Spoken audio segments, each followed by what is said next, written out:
A great lineup on tap for you this Tuesday. Hi, everybody. Thanks for being here. Great that you're making us a part of your day. We're honored to be in your living rooms this day. Our first guest this time is in his third term as Montgomery County Executive. He's with us on average 4 times a year. Ike Leggett, Democrat, former councilman, former head of the State Democratic Party. Good to see you again. Glad to be back. Thank you very much for your time. There's a lot going on. I know you're splitting your time now between Rockville and Annapolis, keeping tabs on the legislature as they meet. They're in session but once a year, a 90-day session. They'll wrap up next month.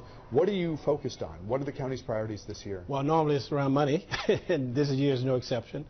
We have a number of major issues that we need to get cleared in Montgomery County. One of which is to try to get some extension on the Wynn case, because as you know, we have a very large payment to make as a result of the loss of that Supreme Court case last year. We're trying to get the General Assembly to extend those payments so that we would pay them, but of course pay it much later. Secondly, we have some major transportation projects that are in line. For example, the Watkins Mill interchange on 270. We make certain that we get all the monies we need in reference to the Purple Line. We're negotiating with the state in reference to that. And we have some money tied up with the University of Shady Groves as well as Montgomery College. All of those things are tied to money, primarily on the capital side this year. Montgomery is now and has been for some time the economic engine that drives the state of Maryland. Does the governor's budget reflect that? Do the decisions that lawmakers make about spending and how Maryland allocates its money, do they, to the extent that it should, reflect the role Montgomery County's economy and all of the assets that you have? Are you feeling the love from state leaders in Annapolis? Well, historically we've had a challenge with that, because as you've just stated, Montgomery County is in fact the economic engine for the state of Maryland, and we certainly do not receive anywhere near what we think that we should get back from the state, and this year is no exception. Certainly the governor has tried in many ways to help, but we need additional help as well. So we are probably batting about average, consistent with the last 8 to 10 years in Montgomery County. Certainly we want to improve on that, and we continue to fight minorly in Annapolis to try to get some relief. When Governor Hogan gave the green light to the Purple Line, it was with the idea that the primary localities benefiting from the Purple Line, Prince George's and Montgomery, would have to pay more. How big an ask is that of the county you represent? Well, it's a big ask because we've already invested well over $200 million into the projects to start with. We were asked to, I think it's around $40 million additional, $20 million from Prince George's County. That's a pretty significant amount, but I made the decision that it was something that we had to do, we needed to do it in order to ensure that the project goes forward. So hopefully over the period of time that we're involved in this project, it will pay dividends for Montgomery County as well as Prince George's County, and continue to help the overall state as well. Transit works when it's interconnected, because we don't always have the luxury of a bus or a rail line taking us door to door. So you might take a bus to rail or whatever. You might do bike share or walking, whatever.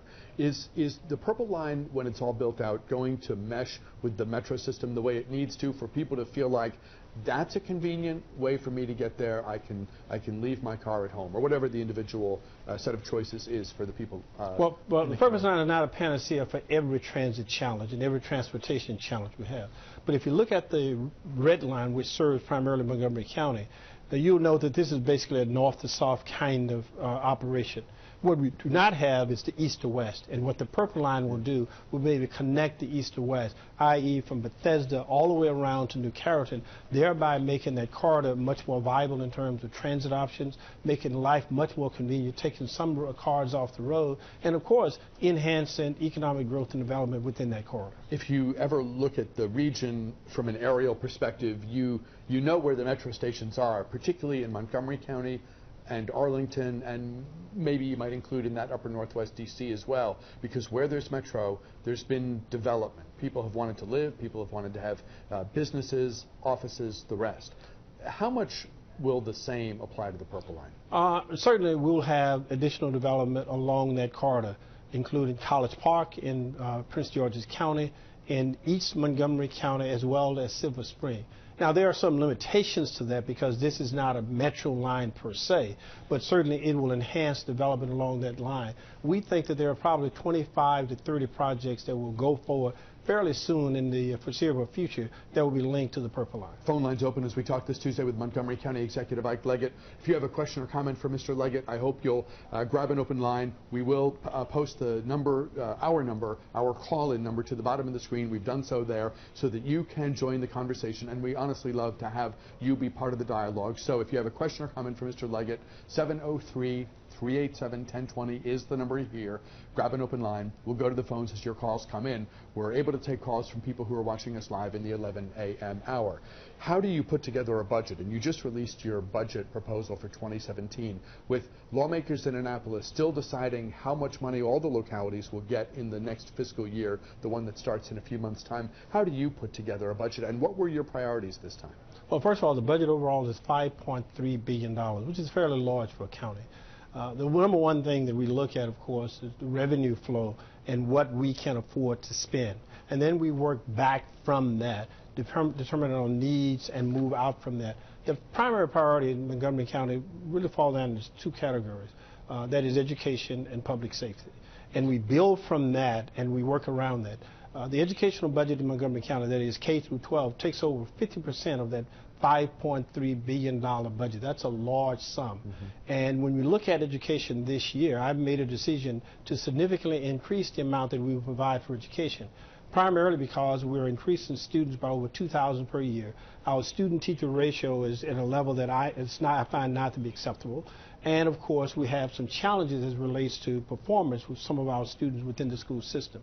So we are providing an additional $133 million to the educational system.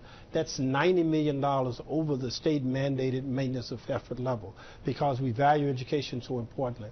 And of course, we're going to make sure that we provide public safety in Montgomery County. And from there, we work around the most vulnerable in our county, all the other aspects of transportation, recreation, and all the other things that impact us. And more importantly here in the last few years, we have devoted a great deal of time, attention, and resources to economic development because one of the things we want to do is to grow our tax base, increase the number of jobs we have in Montgomery County, the quality jobs, so that we can afford much of the things we look for in the future. What sort of decisions did you have to make on the revenue side? Well, big one, taxes, primarily for two reasons. One, the impact of the wind case for Montgomery County, which is well over $50 million this year, and the large increase that we will have for education. Because we are increasing those two, we need about $140 to $150 million additional resources in order to cover that. And so we will have a tax increase, 3.9 cents on the dollar, to ensure that we cover that. Now, we have the prospects of lowering that, and you made an observation a moment ago, because of what is happening in Annapolis. If Annapolis provides us with some relief on the wind case, that is to allow us to pay that back over a longer period of time, then I will, of course, reduce the tax request that I've asked the county council to approve. Hopefully we'll get some relief on that and we'll be able to reduce the tax. But it's a fairly ambitious goal that we have, but one I think that is realistic, given the fact that we have not increased taxes above the charter limits in 2008. And if you look at Montgomery County overall and compare it to our neighboring jurisdiction, our property tax level has been relatively low compared to our neighbors. Question for you about seniors.